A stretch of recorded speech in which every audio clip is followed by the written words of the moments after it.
দেশের আইন শৃঙ্খলা নিয়ে প্রধান উপদেষ্টার উচ্চ পর্যায়ের বৈঠক, পরিস্থিতি স্বাভাবিক রাখায় বিভিন্ন বাহিনীর প্রশংসা। এই বর্ষায়ও জলজট থেকে মুক্তি মিলছে না ঢাকাবাসীর। অনিয়ম উদাসীনতায় নিষ্কাশন ব্যবস্থায় জটিলতা, সুদূর প্রসারী পরিকল্পনার তাগিদ। আওয়ামী লীগের দোষর রক্ষায় 139 হামলার তালিকা প্রকাশ করল জুলাই ঐক্য। বকেয়া বেতন দাবিতে আন্দোলনে পোশাক শ্রমিকরা। পুঁজিবাজারের টানা দরপতনে দিশেহারা বিনিয়োগকারীরা, আগ্রহ কমছে অর্থলগ্নিতে। সংকট কাটাতে বাজেটে সর্বোচ্চ গুরুত্ব দেওয়ার পরামর্শ।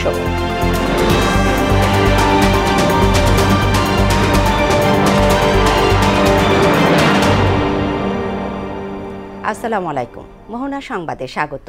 শুনছিলেন শিরোনাম, আপনাদের সাথে আছি তাবশির আলিজা। এবার বিস্তারিত। রাজধানী সহ সারা দেশের আইন শৃঙ্খলা পরিস্থিতি স্থিতিশীল রাখতে সংশ্লিষ্টদের নির্দেশ দিয়েছেন প্রধান উপদেষ্টা অধ্যাপক ডক্টর মোহাম্মদ ইউনূস। রাষ্ট্রীয় অতিথি ভবন যমুনায় উচ্চ পর্যায়ের এক বৈঠকে তিনি এই নির্দেশ দেন বলে জানিয়েছেন প্রধান উপদেষ্টার প্রেস উইং। স্বরাষ্ট্র উপদেষ্টা জাহাঙ্গীর আলম চৌধুরী, পররাষ্ট্র উপদেষ্টা তৌহিদ হোসেন, জাতীয় নিরাপত্তা উপদেষ্টা ডক্টর খলিলুর রহমান, সেনা প্রধান জেনারেল ওয়াকারুজ্জামান, নৌবাহিনী প্রধান অ্যাডমিরাল নাজমুল হাসান এবং বিমান বাহিনীর প্রধান এয়ার মার্শাল হাসান মাহমুদ খান এতে উপস্থিত ছিলেন। বৈঠকে দেশের আইন শৃঙ্খলা পরিস্থিতি পর্যালোচনা করা হয়। বড় বড় বিভিন্ন ঘটনা সামাল দেওয়ার ক্ষেত্রে নিরাপত্তা বাহিনীর নেয়া প্রচেষ্টার প্রশংসা করেন অধ্যাপক ইউনূস। কর্তৃপক্ষের উদাসীনতায় বর্ষাকালে জলজটের দুর্ভোগ থেকে মুক্তি মিলছে না ঢাকাবাসীর।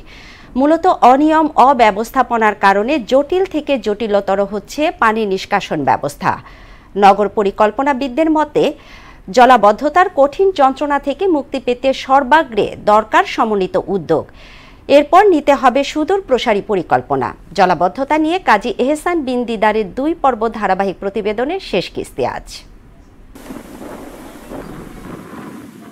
স্বাধীনতার পর ঢাকায় 57টি খাল থাকলেও বর্তমানে তা নেমে এসেছে 26টিতে।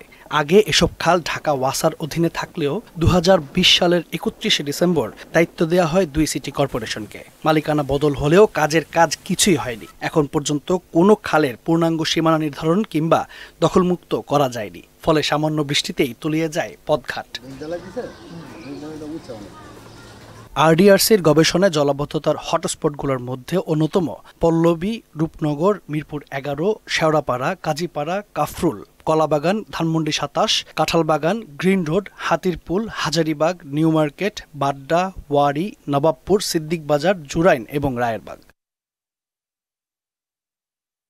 আর এসব এলাকার পানি নিষ্কাশনের জন্য রূপনগর মেইন খাল, বাউনিয়া খাল, 22 টেকি খাল, সাংবাদিক কলোনি খাল, কল্যাণপুর খাল, ইব্রাহিমপুর খাল, পান্থপথ বক্স কালভার্ট খাল, রায়ের বাজার খাল, জিরানি খাল, রামপুরা খাল, ধোলাই খাল, কদমতলী খাল এবং মান্ডা খাল খননের উপর জোর দিয়েছে সংস্থাটি।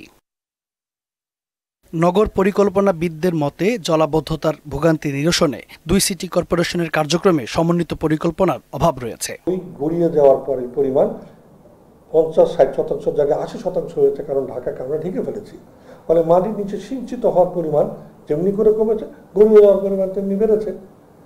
এর ফলে যদি পুরোটা শতভাগ বাস্তবায়ন হতো তাও আমরা মুক্তি পেতাম না। আর সেই জায়গায় মাত্র 15টা খাল উদ্ধার করলে বেঁচে যাব, এটা হওয়ার কোনো সম্ভাবনাই নাই। তার মানে এই নেটওয়ার্কটাকে এখন পুরো একটা মাস্টার পরিকল্পনা করে সাজিয়ে গুছিয়ে অঞ্চল ভিত্তিক ক্যাচমেন্ট এরিয়া অনুযায়ী ড্রেনেজ সিস্টেমের নেটওয়ার্কে ফুলফিল করতে হবে। এক্ষেত্রে যদি কালভার্ট কাটতে হবে, এক্ষেত্রে যদি আপনি নতুন করে খালের একটা অংশ জোড়া দিতে হয় বা কানেক্টিং খাল করতে হবে। আর সিটি কর্পোরেশন কর্তৃপক্ষের উত্তর বরাবরের মতোই দায় সারা। দীর্ঘমেয়াদে যদি প্ল্যান করতে হয় তাহলে আমাকে পুরো খালের প্রবাহগুলো ঠিক করতে হবে, যেটা আমরা করছি, কিন্তু একটু সময় লাগবে। বিশেষজ্ঞদের মতে এবার বৃষ্টির পানি জমে মানুষের দুর্ভোগ হওয়ার আশঙ্কা অনেক বেশি, তাই এখনই পদক্ষেপ নেওয়া প্রয়োজন। একটি মাস্টার প্ল্যান তৈরি করা প্রয়োজন, যেটাকে আমরা বলতে পারি blue network recover master plan.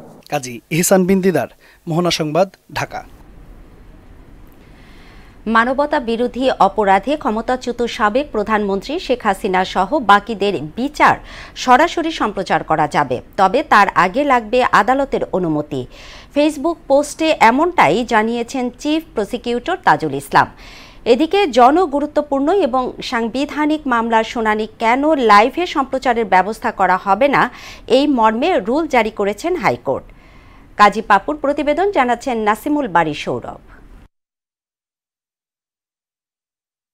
Bharat, Pakistan সহ বিশ্বের অন্তত ২১টি দেশের আদালতের কার্যক্রম সরাসরি সম্প্রচারের মাধ্যমে সর্বসাধারণের দেখার সুযোগ রয়েছে।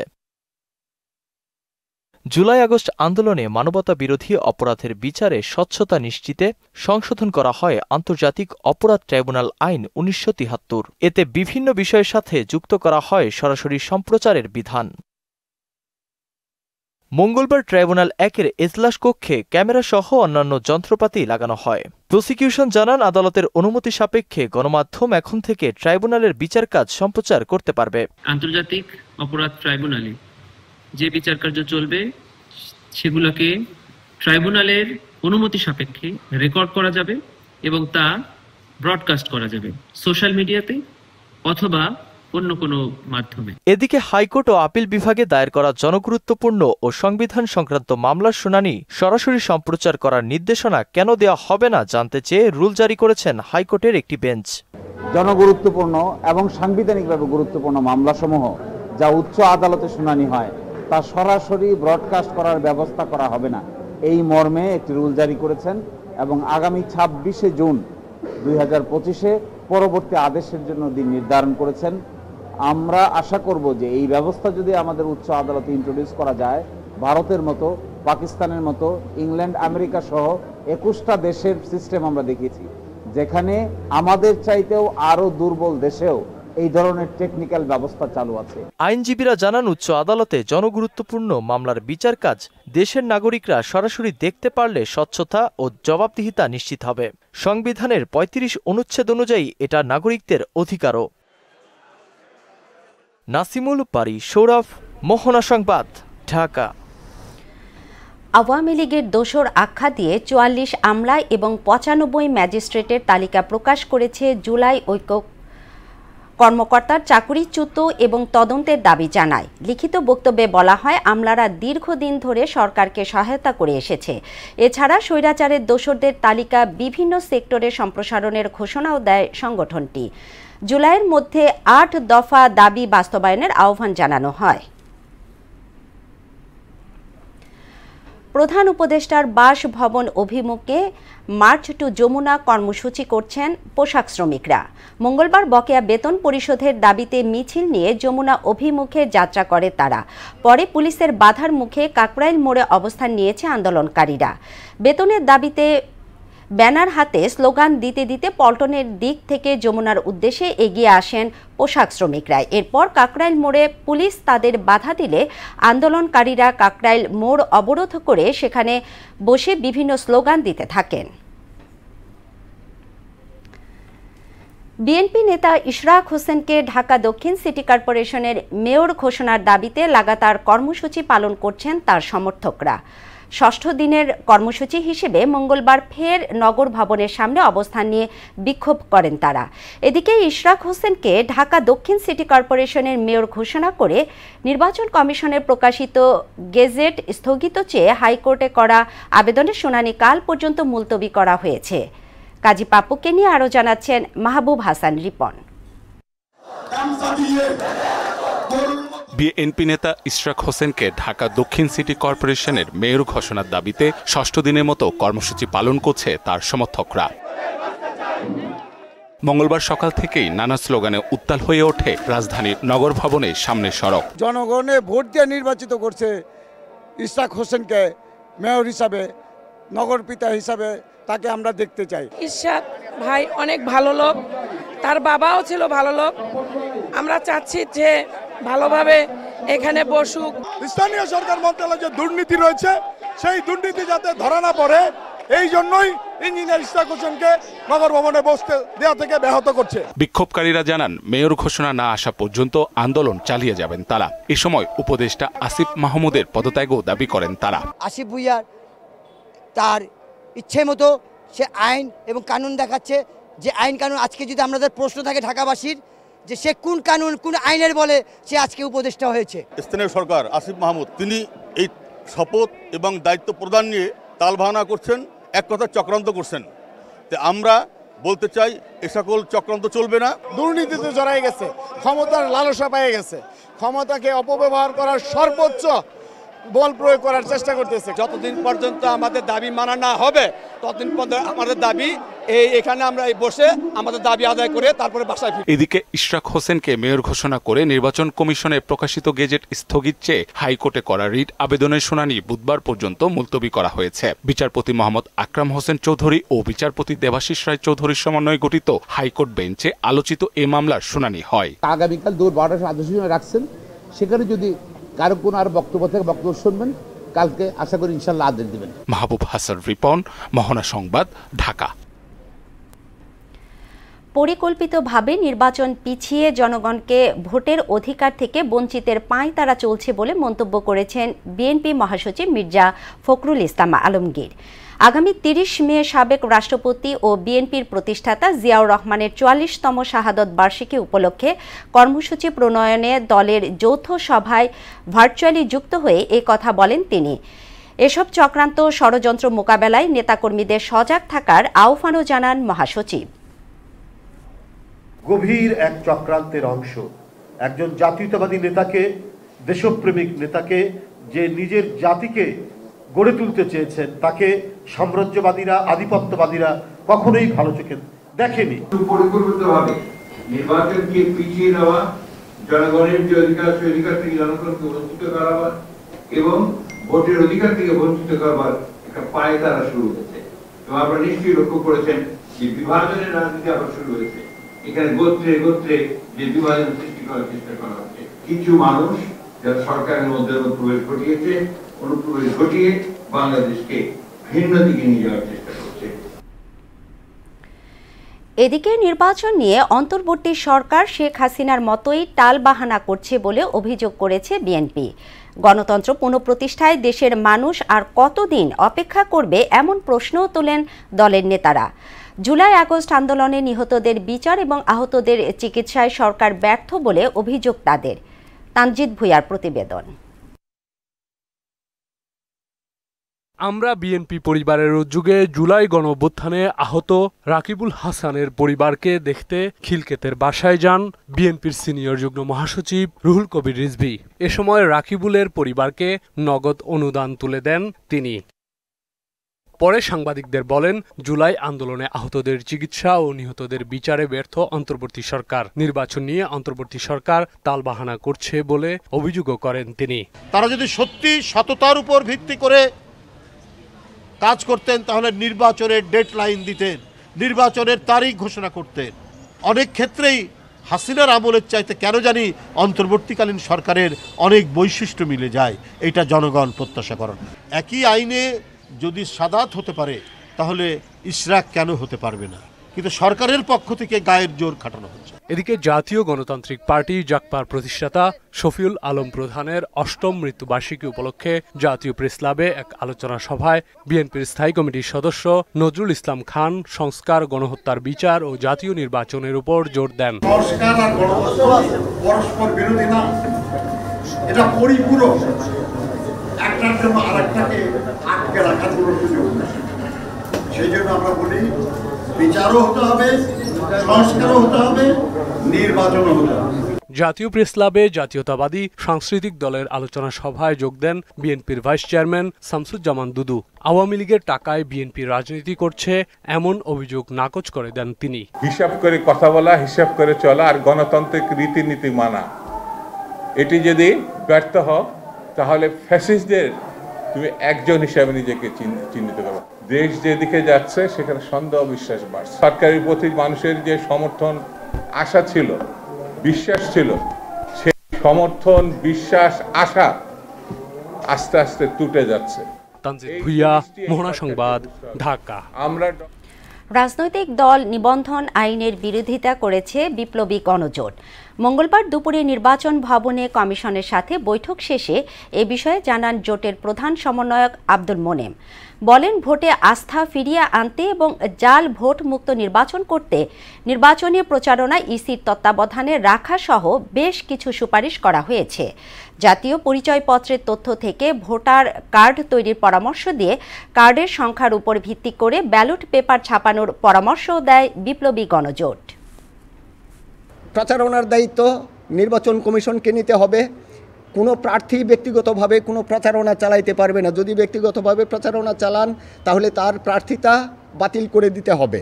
বর্তমানে আমাদের ন্যাশনাল আইডি কার্ড আছে। ন্যাশনাল আইডি কার্ডের ভিতরে ভোটার সংশ্লিষ্ট কতগুলি তথ্য আছে, সেই তথ্যগুলি যুক্ত করে একটা ভোটার কার্ড তৈরি করতে হবে। পতনের ধারা থেকে বের হতে পারছে না দেশের পুঁজিবাজার। সপ্তাহের চতুর্থ কার্যদিবস মঙ্গলবারও পতন দিয়ে শুরু হয়েছে লেনদেন। টানা দরপতনে হতাশ বিনিয়োগকারীরাও আগ্রহ হারিয়ে ফেলছেন পুঁজিবাজারের প্রতি। সংকট নিরসনে দীর্ঘমেয়াদী পরিকল্পনার তাগিদ দিয়েছেন তারা। আর বাজার সংশ্লিষ্টরা পরামর্শ দিলেন আসন্ন বাজেটে শেয়ার বাজারকে সর্বোচ্চ গুরুত্ব দেওয়ার। মনিরুল ইসলামের প্রতিবেদন। জুলাই গণঅভ্যুত্থানের পর বিনিয়োগকারীরা আশায় বুক বাঁধলেও বাস্তবতা বলছে ভিন্ন কথা। ডিএসইসির নেতৃত্ব দ্বন্দ্ব আর কার্যকর সংস্কারের অভাব ভালোই ভোগাচ্ছে পুঁজিবাজারকে। দরপতনের টানা খড়ক অধিকাংশ বিনিয়োগকারী হারিয়েছেন বড় অঙ্কের পুঁজি। বাংলাদেশের প্রত্যেকটা জায়গায় একটা সিন্ডিকেট, যাকে আমরা দালাল বলি, মইরা যান সেখানেও কবর দিতে গেলেও দালাল ছাড়া আপনি কবর দিতে পারবেন না। এই হয়েছে দেশের অবস্থা। বর্তমানে মার্কেট যে অবস্থায় আসছে, কোম্পানিগুলো ওভারপ্রাইস হওয়ার কারণে মার্কেট এখানে চলে আসছে। এটা কারেকশন হয়ে আরও নিচে যেতে পারে, এরকম সম্ভাবনাই আমরা দেখতেছি। সরকার বদলের পর নিয়ন্ত্রক সংস্থা বিএসইসির নেতৃত্ব বদল হলেও বাজারে আসার আলো ছড়াতে ব্যর্থ তারা। বিদ্যমান সংকটেরও যেন কোনো সমাধান নেই, যে কারণে বাজার কেবলই দরপতনের বৃত্তেই ঘুরপাক খাচ্ছে। অন্যান্য দেশে যেভাবে ইকোনমিতে আপনার হচ্ছে যে ক্যাপিটাল মার্কেটের একটা প্রভাব থাকে, বাংলাদেশের ইকোনমিতে ক্যাপিটাল মার্কেটের প্রভাব নাই। ক্ষুদ্র বিনিয়োগকারীদের বিনিয়োগ যদি এইভাবে আস্তে আস্তে হরণ করে নেওয়া হয়, তাহলে তো আমাদের এই বেকারত্ব বাড়বে। বিএসইসির নেতৃত্ব বদলের পর কেটেছে 8 মাস। এ সময় বাজার সংস্কারের যত পদক্ষেপ নেওয়া হয়েছে তা বাস্তবায়নে দেখা যাচ্ছে কচ্ছপ গতি। ডেভেলপের জন্য নতুন করে আইপিও ছাড়তে হবে মার্কেটে, আর বন্ডের যে ইন্টারেস্ট আছে এই ইন্টারেস্টের রেটটা কমাইতে হবে। ইন্টারেস্টের রেটটা কমলে আপনার এখানে কিছু রিফ্লেকশন আসবে। বন্ডের ইন্টারেস্ট শেয়ার বাজার উত্থানের বড় অন্তরায়। তাই বন্ডের শেয়ার কমানোর পাশাপাশি আসন্ন বাজেটে বিশেষ গুরুত্ব দেওয়ার আহ্বান জানিয়েছেন সংশ্লিষ্টরা। ফিক্সড ইনকামে যদি ভালো রিটার্ন পায় তখন ক্যাপিটাল মার্কেটের তুলনামূলক রিস্কি, সেখানে মানুষ ফান্ড ফ্লো করতে চায় না। ট্রেজারি বন্ডের রেট এখনো 12-এর আশপাশে আছে। ব্যাংকগুলোর আর্নিং এর ক্ষেত্রে কিন্তু এগুলো খুব আলোচনায় আসছে। তারা ডিপোজিট কালেক্ট করতেছে 7-8-এ, গভর্নমেন্ট বন্ড কিনতেছে 12%-এ। ওইখানে সব ব্যাংকগুলো ভালো ইনকাম করতেছে। এই রেটটা যদি একটু নিচের দিকে নেমে আসে তাহলে হয়তো ক্যাপিটাল মার্কেটে ফান্ড ফ্লো আসবে। শুধু মুখেই নয়, বাজার পরিস্থিতি বিবেচনায় দেশের আর্থিক খাতকে ঢেলে না সাজালে বিনিয়োগকারীদের আস্থা ফেরানো যাবে না বলেও মনে করেন তিনি। মনিরুল ইসলাম, মোহনা সংবাদ, ঢাকা। নতুন অর্থ বছরে সরকারি চাকুরিজীবীদের মহার্ঘ ভাতার বিষয়টি সক্রিয়ভাবে বিবেচনা করছে সরকার। অর্থ উপদেষ্টা সালেহ উদ্দিন আহমেদ বলেন, সামনে বাজেট থাকায় হয়তো কিছুটা সময় লাগবে। সচিবালয়ে সরকারি ক্রয় সংক্রান্ত উপদেষ্টা কমিটির বৈঠক শেষে এ কথা বলেন তিনি। স্থলবন্দর দিয়ে কিছু পণ্য আমদানিতে ভারতের নিষেধাজ্ঞার বিষয়ে উপদেষ্টা পরিষদের বৈঠকের পর সিদ্ধান্ত নেওয়া হবে বলেও জানান সালেহ উদ্দিন। বিস্তারিত শামীমুজ্জামান চৌধুরীর রিপোর্টে। স্থলবন্দর দিয়ে পণ্যের আমদানি রপ্তানিতে ভারতের নিষেধাজ্ঞার কারণে তৈরি পোশাক, ফল, কোমল পানীয়, প্রক্রিয়াজাত খাদ্য, প্লাস্টিক পণ্য, সুতা ও আসবাব রপ্তানি করতে পারছেন না ব্যবসায়ীরা। বিভিন্ন স্থলবন্দরে রপ্তানিমুখী গাড়ির দীর্ঘ লাইন দেখা যাচ্ছে। ভারতীয় নিষেধাজ্ঞার পর বাণিজ্য উপদেষ্টা জানান, এ নিয়ে আনুষ্ঠানিকভাবে কোনো তথ্য পায়নি বাংলাদেশ। তবে সচিবালয়ে সরকারি ক্রয় সংক্রান্ত উপদেষ্টা কমিটির বৈঠক শেষে অর্থ উপদেষ্টা বললেন, স্থলবন্দরে নিষেধাজ্ঞার বিষয়ে উপদেষ্টা পরিষদের বৈঠকের পর সিদ্ধান্ত নেওয়া হবে। আলাপ করব আজকে কমার্সের সাথে আমাদের আলাপ হবে। মহার্ঘ ভাতা প্রসঙ্গে সাংবাদিকদের প্রশ্নের জবাবে অর্থ উপদেষ্টা বলেন, নতুন অর্থ বছরে মহার্ঘ ভাতা বিষয়টি সক্রিয়ভাবে বিবেচনা করা হচ্ছে। মহার্ঘ ভাতা আমরা অ্যাক্টিভলি কনসিডার করছি। এটা নিয়ে আমি কনসিডার করছি, এটা কমিটিকে দায়িত্ব দিয়েছে, আমি ওরা ওয়ার্কআউট করলে আমার কাছে দেবে।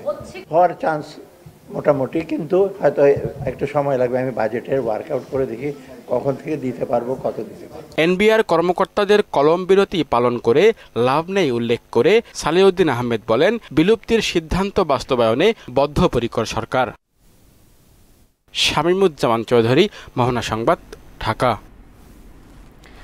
চট্টগ্রাম মহানগর জামায়াতের সদ্য প্রয়াত নায়েবে আমির ডক্টর আ.জ.ম ওবায়দুল্লাহ একজন কর্মবীর ছিলেন বলে মন্তব্য করেছেন জামায়াতে ইসলামের আমির ডাক্তার শফিকুর রহমান।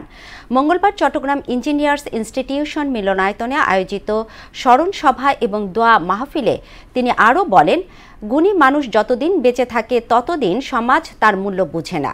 যখন তার অস্তিত্বের অনুপস্থিতি দেখা দেয় তখন সবাই হাড়ে হাড়ে টের পায়।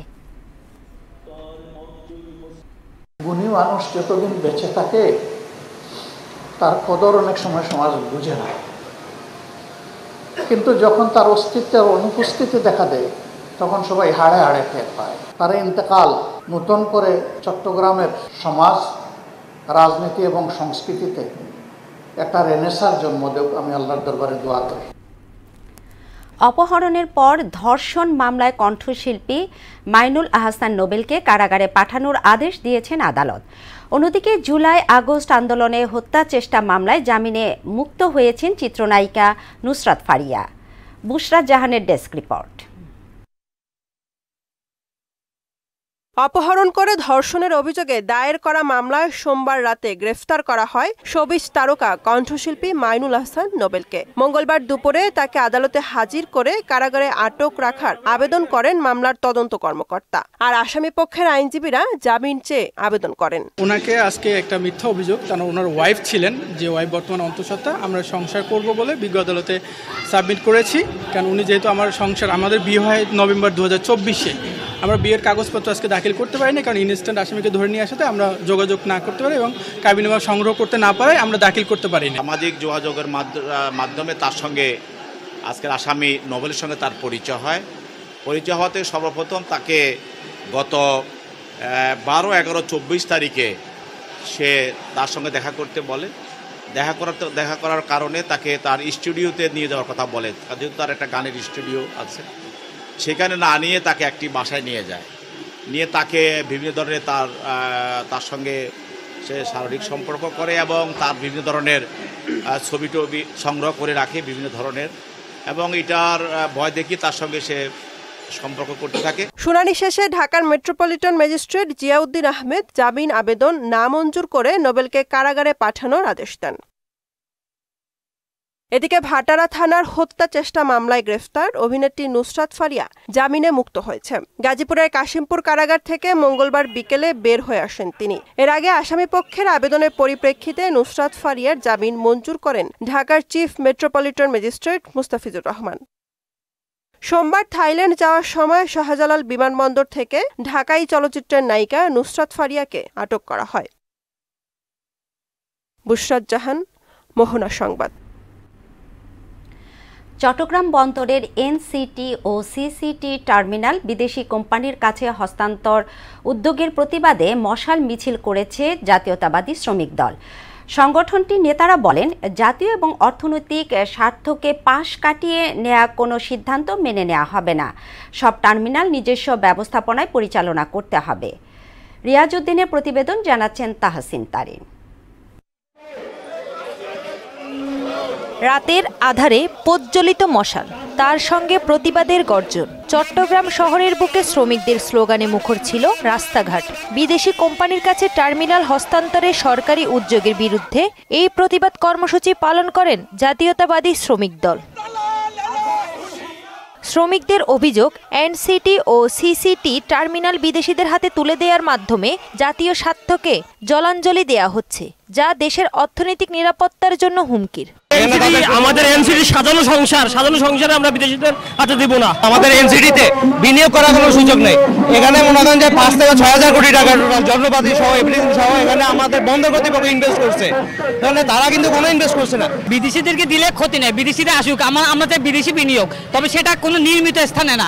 বন্দরের মতো কৌশলগত স্থাপনা রক্ষার ক্ষেত্রে কোনো আপোষ করা হবে না বলে জানান শ্রমিক দলের নেতারা। তারা বলেন, দাবি মেনে নেওয়া না হলে চলমান আন্দোলন আরও তীব্র হবে। আমাদের এই এনসিটি আমরা বিদেশিদের হাতে তুলে দিব।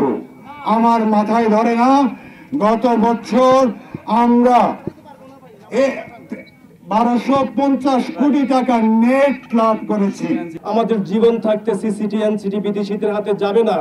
আর আপনাকে যদি আমরা দেখি চট্টগ্রাম বন্দরের কোনো বিদেশি ফার্ম অথবা চট্টগ্রাম বন্দরের সাথে সংশ্লিষ্ট কোনো ফার্মে যদি আপনাকে চাকরি করতে দেখি, সেখানে বন্দর ভবনে আমরা আপনাদেরকে ঢুকতে দিব না। মশাল মিছিল পরবর্তী সংক্ষিপ্ত সমাবেশে শ্রমিকরা বলেন, অর্থনীতি এবং জাতীয় স্বার্থ বিবেচনায় রেখে জনমতকে গুরুত্ব দিয়ে চট্টগ্রাম বন্দর ইস্যুতে যে কোনো সিদ্ধান্ত নিতে হবে। তাহসিন তারিন, মোহনা সংবাদ। সংস্কারের অভাবে চলাচলের অযোগ্য যশোর শহরের 93টির মধ্যে বেশিরভাগ সড়ক বিটুমিন এবং খোয়া উঠে অসংখ্য খানাখন্দের সৃষ্টি হয়েছে সড়কগুলোতে। এতে চরম দুর্ভোগে পড়েছেন চলাচলকারীরা। পৌর কর্তৃপক্ষ বলছে সংস্কারের কাজ চলমান রয়েছে। স্বাধীন মোহাম্মদ আবদুল্লাহর প্রতিবেদনে বুশরাত জাহানের আরেকটি রিপোর্ট। 14.72 বর্গ কিলোমিটার আয়তনের যশোর পৌরসভার অধীনে 93টি সড়ক রয়েছে। এর মধ্যে 33% সড়কেরই বেহাল দশা। সংস্কারের অভাবে সড়কের অসংখ্য স্থানে কার্পেটিং উঠে টেরখোয়া ও পাথর বেরিয়ে পড়েছে। সড়ক জুড়ে সৃষ্টি হয়েছে ছোট বড় খানাখন্দ। এ অবস্থায় প্রতিনিয়ত দুর্ভোগের শিকার হচ্ছেন স্থানীয় লোকজন সহ এ পথে চলাচলকারীরা। আর বর্ষায় তাদের পোহাতে হয় বাড়তি ভোগান্তি। আর একটু জোরে বৃষ্টি হলে লোকজন হেঁটে যেতে পারে না। পানি, এই ড্রেনের পানি সব রাস্তার উপরে। মোটর সব জ্বলে যায় পানি ঢুকলে। তো পানি তো লাগলে তো মোটর তো পড়েই। একটা মোটরের দাম 15,000-18,000 টাকা দাম মোটরের। পানি বাদে অনেক রাস্তায় ঝাঁকি লাগে। রাস্তা আজকে থেকে তো খারাপ না, 13-14 বছর খারাপ। শুকনো থাকে তখন হচ্ছে এখানে আপনার রাস্তায় রিক্সায় উঠলে বা সাইকেল মোটর চালালে প্রচুর একটা ঝাঁকাঝাঁকানি হয়, যার কারণে এখানে চলাচল করা অনেক অসম্ভব হয়ে যায়। তবে পৌর কর্তৃপক্ষের দাবি, এরই মধ্যে অনেক সড়কই মেরামত করা হয়েছে। যেগুলো বাকি আছে সেগুলো দ্রুত সংস্কার করা হবে। 20 কোটি টাকার মতো একটা টেন্ডার করেছি, এটা ওয়ার্ল্ড ব্যাংকের অর্থায়নে, এবং এটা 12টা প্যাকেজে বিভিন্ন জায়গায় রাস্তা, ড্রেন হবে, এবং এটা হয়তো 15 দিন থেকে 1 মাসের ভিতরে এই কাজগুলো শুরু হবে। যশোর শহরের 299 কিলোমিটার সড়কের মধ্যে বিটুমিনের কার্পেটিং, সিমেন্ট বালির ঢালাই, ইট বিছানো সড়ক সহ রয়েছে প্রায় 30 কিলোমিটার মাটির রাস্তাও। বুশরাত জাহান, মোহনা সংবাদ। আন্তর্জাতিক প্রসঙ্গ। গাজায় দ্রুত ত্রাণ না পৌঁছালে আগামী 48 ঘন্টার মধ্যে 14,000 শিশুর মৃত্যু হতে পারে বলে সতর্ক করেছে জাতিসংঘ। মানবিক সহায়তার জন্য প্রায় 100 ত্রাণবাহী ট্রাক গাজায় প্রবেশে অনুমতি দিলেও গেল 2 দিনে প্রবেশ করতে পেরেছে মাত্র 5টি ট্রাক। এদিকে উপত্যকাটির বিভিন্ন অঞ্চলে অব্যাহত বিমান হামলায় আরও 73 ফিলিস্তিনি নিহত হয়েছে। ইশতিয়াক হোসেনের ডেস্ক রিপোর্ট। ইসরায়েলি বর্বরতা আর অবরোধের ফলে ভয়াবহ পরিস্থিতি সৃষ্টি হয়েছে গাজায়। 2 দিনে একবেলা খেয়ে কোনো রকম দিন কাটাচ্ছেন ফিলিস্তিনিরা। এরই মধ্যে দ্রুত ত্রাণ না পৌঁছালে উপত্যকাটিতে আগামী 48 ঘন্টায় অনাহারে 14,000 শিশুর মৃত্যু হতে পারে বলে সতর্ক করেছে জাতিসংঘের মানবিক কার্যক্রম বিষয়ক under secretary general Tom Fletcher. মঙ্গলবার বিবিসিকে দেয়া এক সাক্ষাৎকারে তিনি কথা বলেন। আন্তর্জাতিক চাপের মুখে সোমবার প্রায় 2.5 মাস পর গাজায় প্রথমবার ত্রাণের ট্রাক প্রবেশে অনুমতি দেয় ইসরায়েল। এতে 100 ট্রাক ত্রাণ প্রবেশের অনুমতি থাকলেও করিম আবু সালেম ক্রসিং দিয়ে এ পর্যন্ত মাত্র 5টি ট্রাক প্রবেশ করতে পেরেছে সেখানে। এর আগে গাজায় আগ্রাসন এবং ত্রাণ বিধিনিষেধ বন্ধ না করলে ইসরায়েলের বিরুদ্ধে কঠিন নিষেধাজ্ঞা আরোপের হুমকি দিয়েছে কানাডা, ফ্রান্স ও যুক্তরাজ্য। তবে হুমকি উপেক্ষা করে খান ইউনিস অঞ্চল খালি করার নির্দেশ দেন প্রধানমন্ত্রী নেতানিয়াহু। এদিকে গাজার বিভিন্ন আশ্রয় কেন্দ্রে বিমান হামলা চালিয়ে আরও 73 ফিলিস্তিনিকে হত্যা করেছে নেতানিয়াহু বাহিনী। এতে 18 মাস ধরে চলাই তাণ্ডবে 53,453 হয়েছে প্রাণহানি, আহত হয়েছে 1.5 লাখেরও বেশি মানুষ। ইশতিয়াক হোসেন, মোহনা সংবাদ। খেলার খবর। ক্রিকেট। বাংলাদেশের প্রস্তাবে রাজি হয়েছে পাকিস্তান ক্রিকেট বোর্ড। লাহোরে হবে 3 ম্যাচ টি-20 সিরিজ।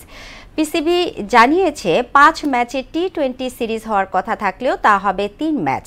দুবাইয়ের শারজায় পিসিবি চেয়ারম্যান মহসিন নাকভির সঙ্গে বৈঠকে বসেছিলেন বিসিবি সভাপতি ফারুক আহমেদ।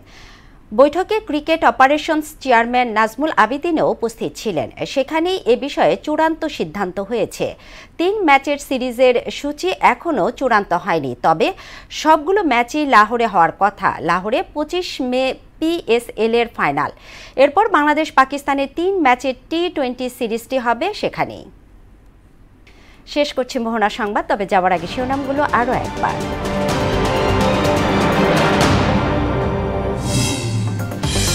দেশের আইন শৃঙ্খলা নিয়ে প্রধান উপদেষ্টার উচ্চ পর্যায়ের বৈঠক। পরিস্থিতি স্বাভাবিক রাখায় বিভিন্ন বাহিনীর প্রশংসা। এই বর্ষায়ও জলজট থেকে মুক্তি মিলছে না ঢাকাবাসীর। অনিয়ম উদাসীনতায় নিষ্কাশন ব্যবস্থায় জটিলতা, সুদূর প্রসারী পরিকল্পনার তাগিদ। আওয়ামী লীগের দোষর রক্ষায় 139 আমলার তালিকা প্রকাশ করল জুলাই ঐক্য। বকেয়া বেতন দাবিতে আন্দোলনে পোশাক শ্রমিকরা। এবং পুঁজিবাজারের টানা দরপতনে দিশেহারা বিনিয়োগকারীরা। আগ্রহ কমছে অর্থলগ্নিতে, সংকট কাটাতে বাজেটে সর্বোচ্চ গুরুত্ব দেওয়ার পরামর্শ। এই ছিল মোহনা সংবাদে। মোহনা সবশেষ খবর জানতে ভিজিট করুন www.mohona.tv। সংবাদ দেখতে পারেন ফেসবুক ও ইউটিউবেও। এতক্ষণ সঙ্গে থাকার জন্য ধন্যবাদ সবাইকে।